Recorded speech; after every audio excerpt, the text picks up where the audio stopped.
Bonjour, je m'appelle Marie Segura et aujourd'hui on va parler de la fertilité. Qu'est-ce que la fertilité selon justement la médecine traditionnelle chinoise?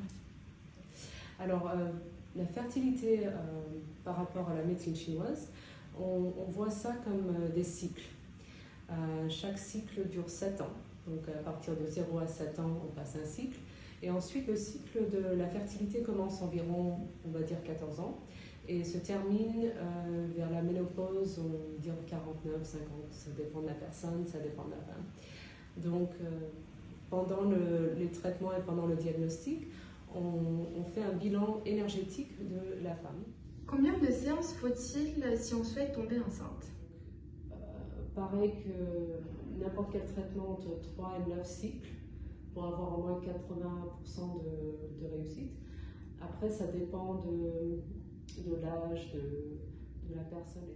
À combien de temps en avance faut-il commencer le traitement par médecine chinoise pour préparer son corps pour la grossesse? Alors, très bonne question, parce que une personne qui vient préparer le corps, encore ça dépend si elle vient d'arrêter la pilule, ça met quand même 6 mois à 1 an pour que le corps reprenne la vie normale, on va dire. Mais il faut quand même compter 3 mois avant pour préparer on appelle ça le territoire, mais le corps.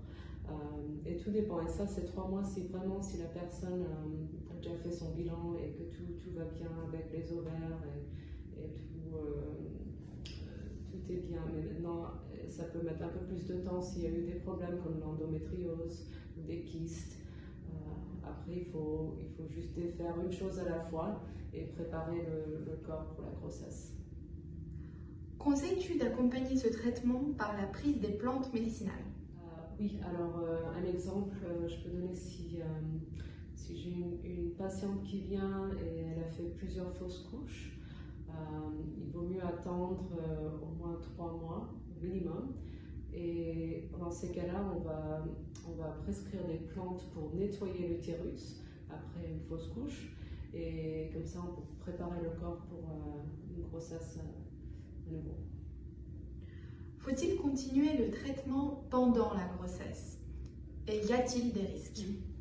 Oui, on peut faire l'acupuncture. Bien sûr, il y a des points, des endroits d'acupuncture qu'on ne fait pas pendant la grossesse. Mais aussi pendant la grossesse, on a des symptômes comme des nausées, mal de dos. Et tout ça, l'acupuncture, c'est safe pour les femmes enceintes.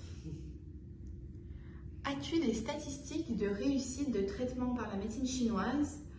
Ou pourrais-tu nous parler d'un cas précis qui a abouti? Alors, en ce moment, j'avais un cas précis, une dame qui est venue, qui a fait des traitements d'hormones plusieurs fois sans réussite et eu d'autres problèmes avec l'utérus. Et donc, je pense qu'on s'est vu, elle est venue pendant 6 mois avant de refaire le traitement de la FIV. Et pendant ces 6 mois, on a vraiment travaillé sur le mental, le corps. On a vraiment passé toutes les phases pour préparer le corps pour une grossesse et une réussite. Ce qui se passe souvent pendant les traitements, c'est le stress qui est énorme et qui empêche, en médecine chinoise, on appelle ça le shen. Et quand il est perturbé, le shen, ça veut dire stressé. C'est que le foie il ne fonctionne plus. Et alors, je ne parle pas du foie de l'organe, mais le méridien, en parlant de médecine chinoise. Et donc, ça crée des blocages de qi. Et le blocage d'énergie peut aussi perturber la fertilité, perturber les règles, perturber tout ce qui se passe dans le corps. Donc, on veut vraiment être dans un état calme, zen, avant de commencer une grossesse.